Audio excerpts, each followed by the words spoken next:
Zdravo poslušalke in poslušalci, bralke in bralci Večera. Veseli smo, da ste v naši družbi.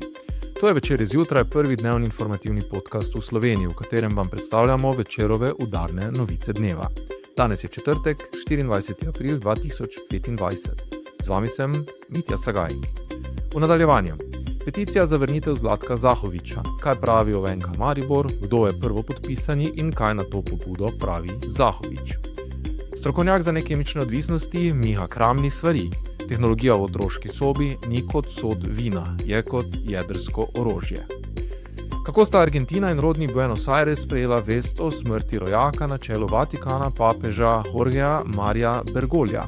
O tem smo govorili s slovenskim zamejcem Markom Vombergarjem, očetom nogometaša Andresa Vombergarja. Naročite se na podcast, da boste obveščeni ob izdaji naslednje epizode. Vse skozi smo z vami na vecer.com. Zapisom Ni Boga brez hudiča, ni Maribora brez Zahoviča se začne obrazložitev peticije, s katero mariborski navijači pozivajo k vrnitvi Zlatka Zahoviča pod Kalvarijo. Takšen je bil tudi neuradni slogan mariborskih navijačev leta 2013, ko so zbirali podpise, da takratni športni direktor najtrofejnejšega slovenskega nogometnega kluba ne bi zapustil Ljudskega vrta. Takrat je Zahovič ostal in bil športni direktor še 7 let. Vijoličasti so prezimili v Evropski ligi in se dvakrat uvrstili v Ligo prvakov ter nadaljevali z zbiranjem trofej. Kaj pa danes? Je peticija le utopična želja nemočnih navijačev, ki spremljajo povprečne rezultate svojega kluba? Gre za romantizacijo preteklosti. Ali je nemara možnost, da se Zahovič po 5 letih vrne v klub, realna? Poiskali smo odgovore, saj je peticijo v 4 dneh podpisalo skoraj 1300 ljudi. Klub pa se je, morda po naključju, le dan po objavi peticije odzval s pomiritvenim sporočilom Adžuna Ilidžalija, lastnika s klubom povezanega podjetja NK Maribor d.o.o. Z menoj v studiu je Miha Dajčman, ki spremlja NK Maribor in je tudi pridobil izzive vseh vpletenih. Zdrav, Miha. Zdravo.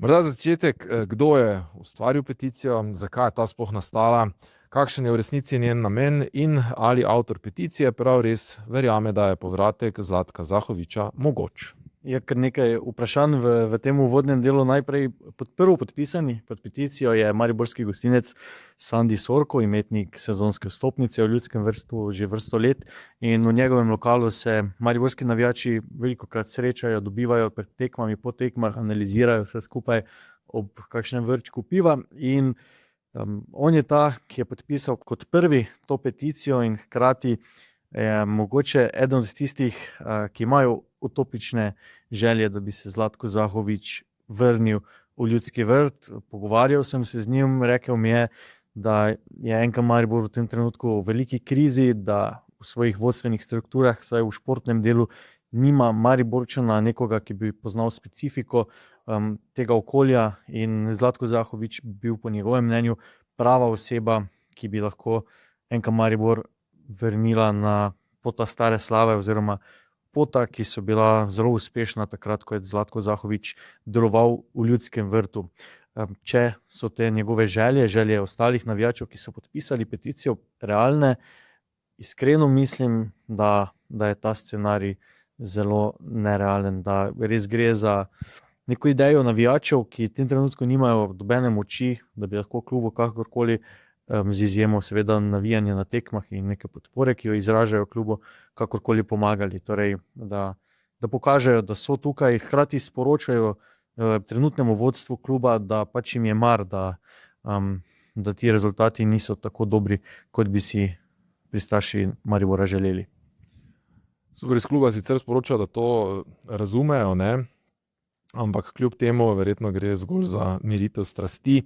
Čeprav se takole čez palec zdi, da povratek Zahoviča v Ljudski vrt podpirajo vsi, pa so vendarle gotovo tudi taki, ki morda dvomijo o te njegove sposobnosti. Bili so tudi kritiki v tistem času, danes verjetno. Res je, Zlatko Zahovič je zapustil Ljudski vrt leta 2020, skoraj 3 leta potem, ko je NK Maribor tretjič igral v Ligo prvakov, in takrat je bil zaznan rezultatski padec vijoličastih.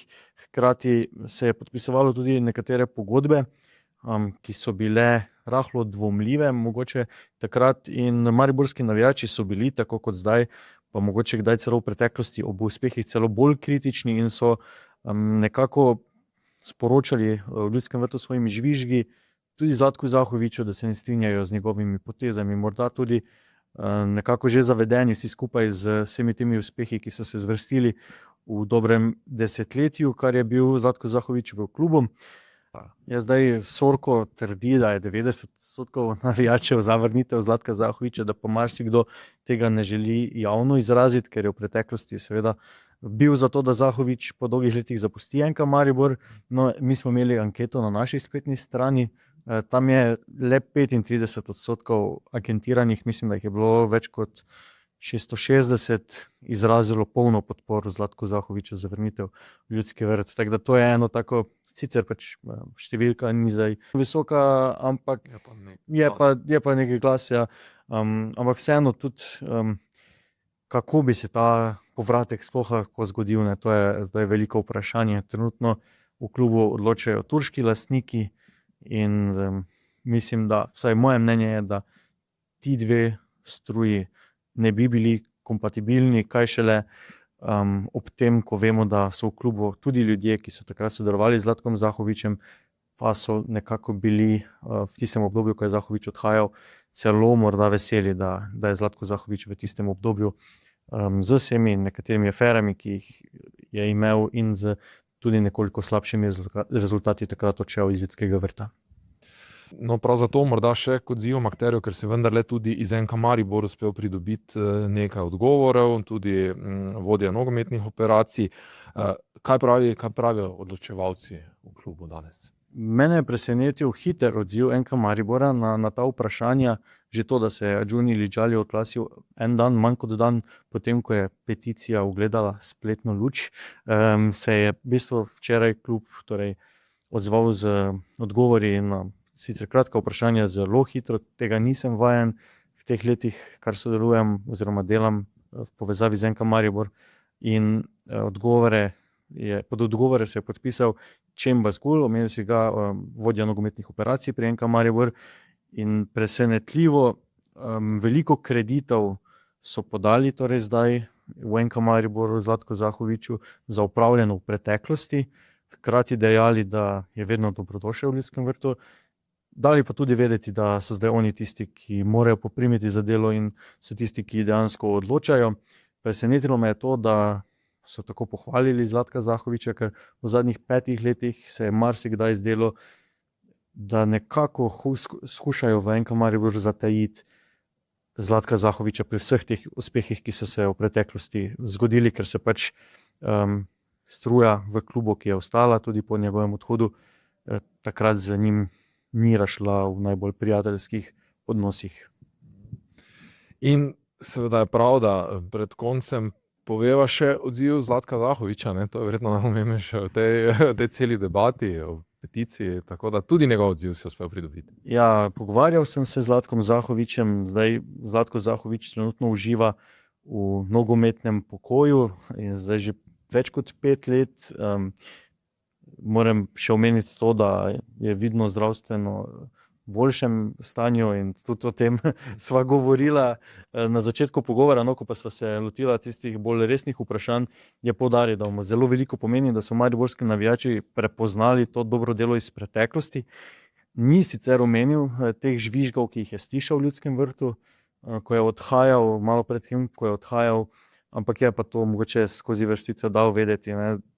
Ok, zdaj pa se bomo spomnili vseh teh uspehov, seveda mu to godi, hkrati pa je večkrat v tem pogovoru poudaril, da se točno ve, kdo je tisti, ki v tem trenutku odloča v Ljudskem vrtu. To so Turki, ki so investirali v novo podjetje, ki zdaj vodi člansko ekipo pod Kalvarijo, in da so pač oni tisti, ki imajo v rokah škarje in platno, in da ni dobil nobenega kontakta iz te strani, da bi ga kdo povabil in kakorkoli recimo navezal stik začetno debato ali sploh karkoli drugega, da bi se ta vrnitev sploh lahko zgodila. Hkrati Zahovič poudarja, da noče biti v teh omembah on kamen spotike, ne, da se zdaj ljudje spomnijo, ok, mogoče bi nam pa Zaho lahko pomagal, ne. Tudi on se dobro zaveda, da bodo Turki skušali iti svojo pot, omenja celo, da če se bodo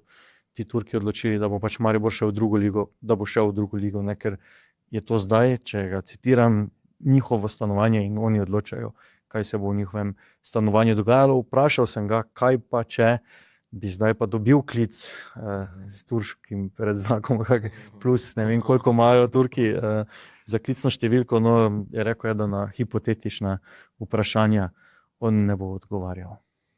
Tako da, ne. Diplomatsko je pa on sicer svoje mnenje o prodaji kluba oziroma partnerstvu s turškimi vlagatelji tako že izrazil v preteklosti. Ne? Tako izrazil ga je v preteklosti, izrazil ga je tudi zdaj povedal je, da je ta prodaja velika napaka, velika izguba za mesto Maribor, velika izguba za navijače, ampak kot sva že povedala, diplomatsko pa vedno zraven dodaja, da pa je velik podpornik NK Maribora in največji navijač kluba. Glede na vse, omenjal si že, tudi sam misliš, da je ta scenarij malo verjeten, ampak vendarle pač turški denar, turška pravila. Včeraj smo se pogovarjali že o tem, ne, da je tudi te cifre so, da je samo 99,99% možnost je, da se to ne bo zgodilo, ne, torej promili ostajajo, ne, in mislim, da Marko Kovačevič, ki danes piše uvodnik na to temo v Večeru, je me spomnil, da je Michael Jordan v 90-ih rekel, da zaključuje kariero in da 99,99% se ne bo vrnil, ne, pa se je potem, ne, tako da vedno ostajajo možnosti, navijači Maribora, ki podpisujejo peticijo, verjamejo, da se to lahko zgodi, ampak pa je čisto realno, če gledamo, pa bi se moralo zgoditi res nekaj neverjetnega, da bi se Zlatko Zahovič pod trenutno strukturo kluba vrnil v Ljudski vrt in še dodam to, sam je omenil, da športni direktor NK Maribor v tem trenutku, pa tudi v prihodnje, kar bodo pač lastniki Turki, ne bo imel glavne besede v športnem delu, kar se je v preteklosti pač dogajalo, ko je bil na tej funkciji on. Ko so prišli Turki, so hitro prevzeli kadrovanje, takrat je Marko Šuler sam povedal, da on ni tisti, ki odloča, kmalu odšel iz kluba, klub je potem privabil v svoje vrste Mihaela Mikića, jaz mislim, pač osebno mnenje moje je zelo strokovnjak, nogometni strokovnjak, zna delati, pa se nam vsem zdi zdaj, ki spremljamo to malo bolj pobliže, da pa neke glavne besede nima, mogoče kaj predlaga, poda svoje mnenje, ni pa tisti, ki dejansko odločamo, tako da tudi zaradi tega ne verjamem, da bi Zahovič zdaj prišel v klub in bil marioneta komu drugemu, ne. Verjetno bi prišel, če bi mu nekdo zagotovil res pooblastila, kot jih je imel v Ljudskem vrtu v preteklosti. Ampak ta scenarij se zdi v tem trenutku nemogoč.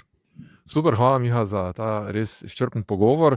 Več o tem seveda lahko preberete v Večeru in na vecer.com. Večerov podcast Ringelspiel običajno predstavlja zanimive ljudi iz Maribora in okolice, tokrat pa je gostil sogovornika iz drugega konca države. Novinarka Jasmina Cehnar se je pogovarjala z Mihom Kramljem, priznanim psihoterapeutom in strokovnjakom za kemične in nekemične odvisnosti, ki je tudi vodja Centra za zdravljenje odvisnosti v zdravstvenem domu Nova Gorica. Številni starši ga poznajo kot predavatelja, ki na šolah, tudi mariborskih, osvešča o izzivih sodobne tehnologije. Beseda je tekla o aktualni in vse bolj pereči problematiki zasvojenosti otrok, mladostnikov, pa tudi odraslih z ekrani in novimi tehnologijami.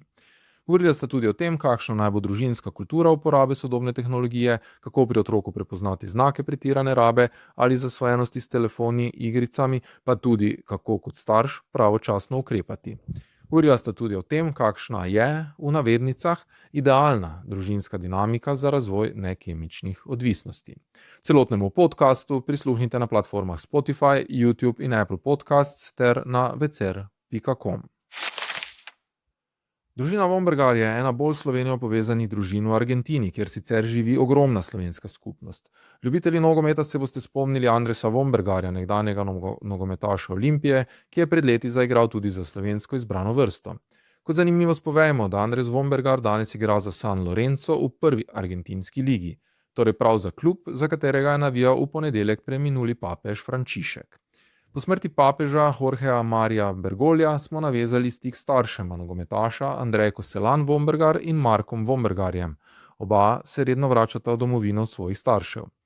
Marko Vombergar je bil do pandemije koronavirusa več kot 30 let profesionalni fotograf, zato je papežu Frančišku večkrat službeno sledil ob njegovih obiskih v Južni Ameriki, poznal pa ga je tudi že kot nadškofa v Buenos Airesu.